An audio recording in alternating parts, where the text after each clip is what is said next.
Hello viewers, আসসালামু আলাইকুম। আজকে আমি রান্না করব হচ্ছে পেঁয়াজকলি ভাজি করব। তো পেঁয়াজকলিটা ভাজি করার জন্য কিন্তু আমি প্রথমে কড়াইয়ে দিয়ে দিব হচ্ছে তেল। তেলটা দেওয়ার পরে দিয়ে দিব হচ্ছে কিছু পেঁয়াজ কুচি। পেঁয়াজ কুচিটা দেওয়ার পরে কিন্তু পেঁয়াজটাকে আমি একটু ভালো করে নেড়েচেড়ে ভেজে নিব। তো আমার পেঁয়াজটা কিন্তু ভাজা হয়ে গেছে। এখন এর মধ্যে দিয়ে দিব হচ্ছে আমি অল্প পরিমাণে একটু হলুদের গুঁড়ো। হলুদ গুঁড়োটা দিয়ে একটু ভেজে নিব। ভেজে নেওয়ার পরে আমি দিয়ে দিব হচ্ছে কেটে ধুয়ে রাখা পেঁয়াজকলি আর একটু আলু। তো আমি এখানে অল্প করে কিছু আলু দিয়ে দিয়েছি। আলুটা দিলে ভাজিটা খেতে কিন্তু ভালো লাগে। তো এগুলো দেওয়ার পরে কিন্তু আমি ভালো করে একটু নেড়েচেড়ে মিশিয়ে নিব। তো দেখতেই পাচ্ছেন আমি কিন্তু সব পেঁয়াজকলিগুলোকে ভালো করে নেড়েচেড়ে মিশিয়ে নিয়েছি। এখন দিয়ে দিব হচ্ছে পরিমাণ মতো লবণ।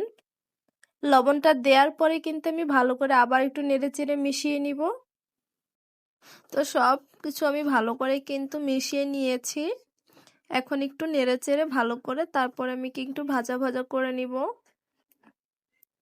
আর এখানে কিন্তু ভাজিতে আমি কোনো রকম পানি দিব না, এটা থেকে কিন্তু প্রচুর পরিমাণে পানি বের হবে। তো দেখতেই পাচ্ছেন আমি কিন্তু কোনো রকম পানি দেইনি। পেঁয়াজকলি থেকে যতটা পানি বের হবে তাতেই কিন্তু ভাজা ভাজা হয়ে যাবে। তো আমার পেঁয়াজকলিটা কিন্তু অর্ধেকটা হয়ে গেছে। এখন আমি আবার একটু নেড়েচেড়ে মিশিয়ে দিচ্ছি। তো আমার পেঁয়াজকলিটা কিন্তু হয়ে গেছে। এখন আমি দিয়ে দিব হচ্ছে ধনিয়া পাতা, আর আমি কিন্তু কাঁচামরিচটা দিতে কিন্তু ভুলে গিয়েছিলাম।